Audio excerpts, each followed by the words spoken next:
selamat pagi semuanya. Kembali lagi di pembelajaran daring matematika. Pada kesempatan kali ini kita akan membahas tentang SKL nomor 19 sampai 21. Jadi perhatikan baik-baik contoh soal yang akan saya berikan, kemudian silakan kalian lanjutkan untuk mengerjakan latihan soalnya.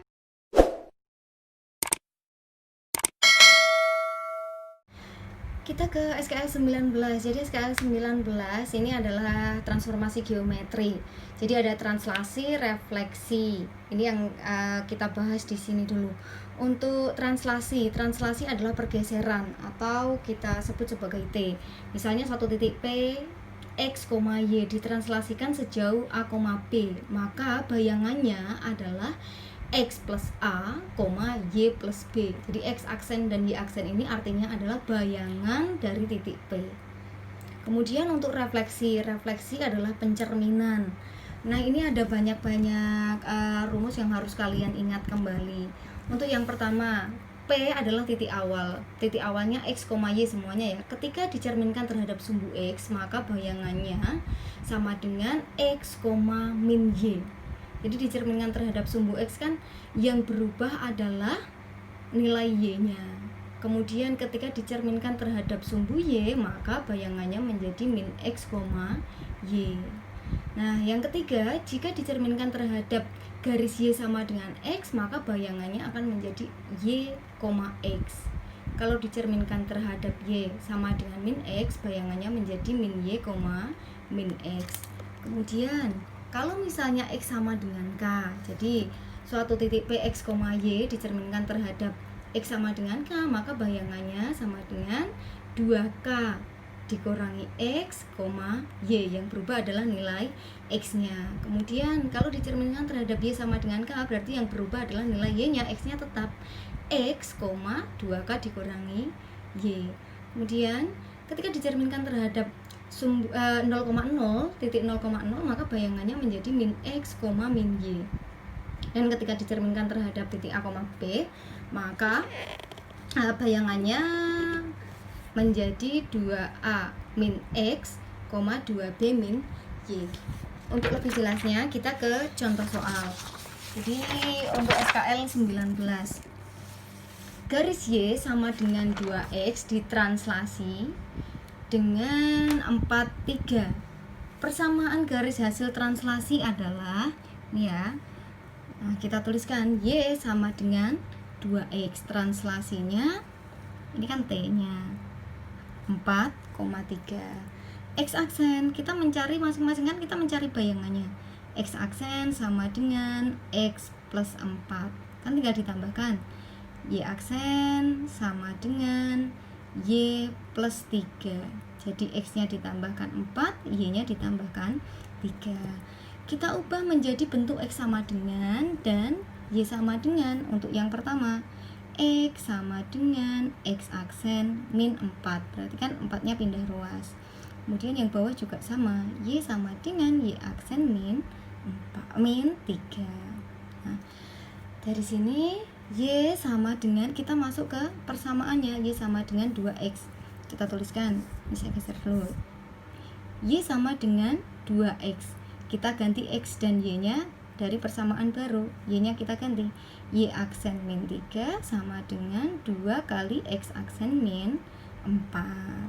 Nah, ini tinggal kita kalikan. Y aksen min 3 sama dengan 2X aksen min 8. Kita jadikan satu konstantanya, Y aksen sama dengan 2X min 8 plus 3. Y aksen sama dengan 2X min 5. Kita cari di opsi jawaban. Y sama dengan 2X min 5. Jawabannya adalah yang A. Kemudian untuk SKL nomor 20. Jadi SKL nomor 20 adalah dilatasi. Suatu dilatasi terhadap koordinat, kita mempunyai yang namanya faktor skala. Jadi mengikuti, jika faktor skala itu n, maka masing-masing harus kita kalikan dengan n-nya itu. Jadi faktor skalanya harus dikalikan ke tiap-tiap titik koordinat yang diketahui. Kita langsung ke contoh soalnya saja ya. Persegi panjang ABCD dengan titik koordinat A 1, -2, B 6, -2, C 6,1, D 1,1. Didilatasi dengan pusat dilatasi 0,0 dan faktor skala 3. Luas daerah bayangan persegi panjang hasil dilatasi. Berarti kita bisa menggambarkan titik koordinatnya. Berarti kita bisa gambarkan titik koordinatnya. Titik yang pertama adalah 1, min 2. Ini anggap saja 1, min 2 di sini. Ini min 2, ini 1. Kemudian 1,1 berarti ini ya.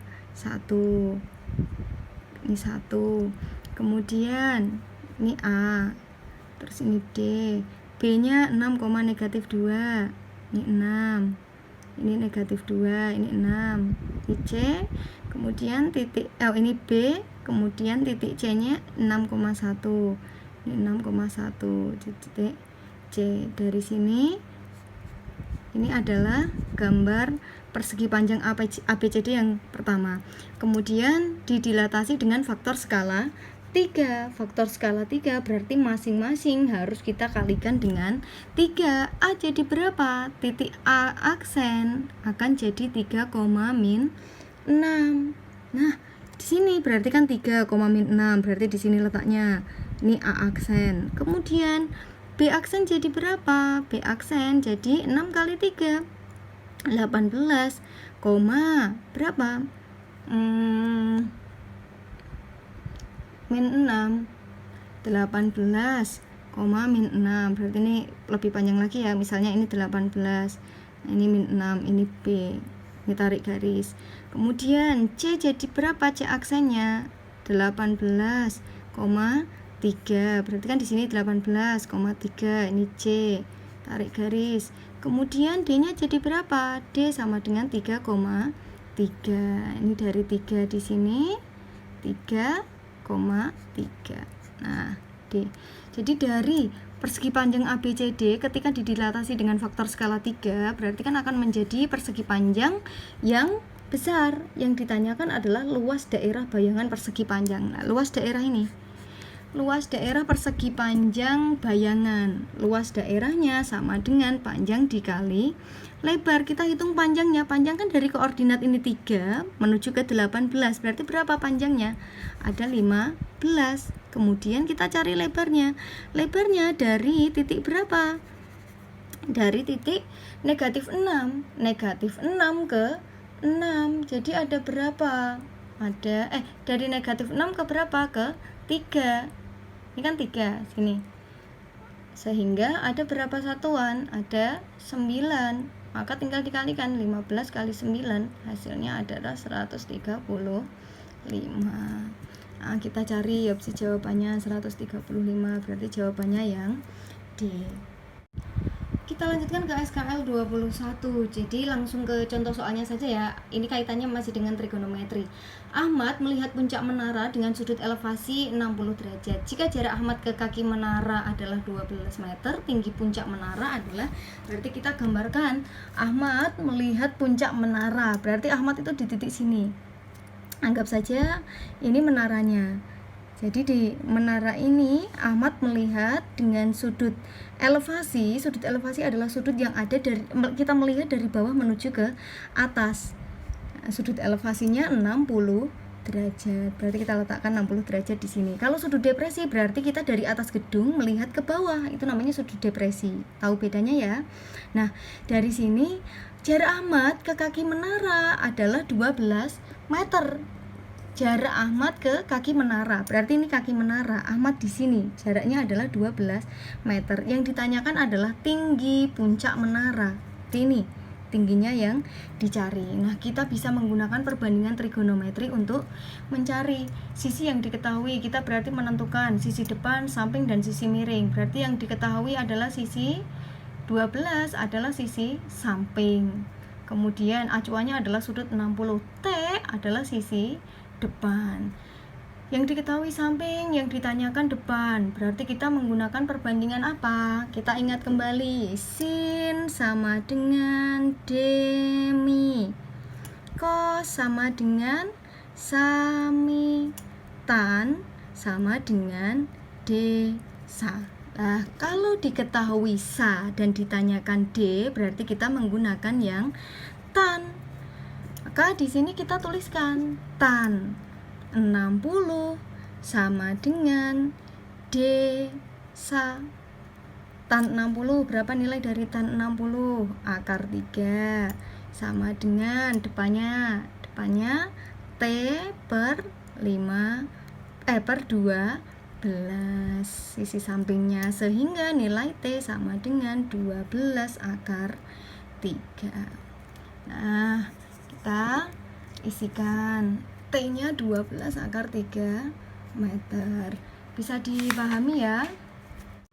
Nah, saya rasa untuk penjelasan latihan soal SKL 19-21 sudah cukup jelas. Jadi kalian silakan lanjutkan untuk mengerjakan latihan soal. Kalau masih ada pertanyaan, silakan tinggalkan komentar kalian di Google Classroom.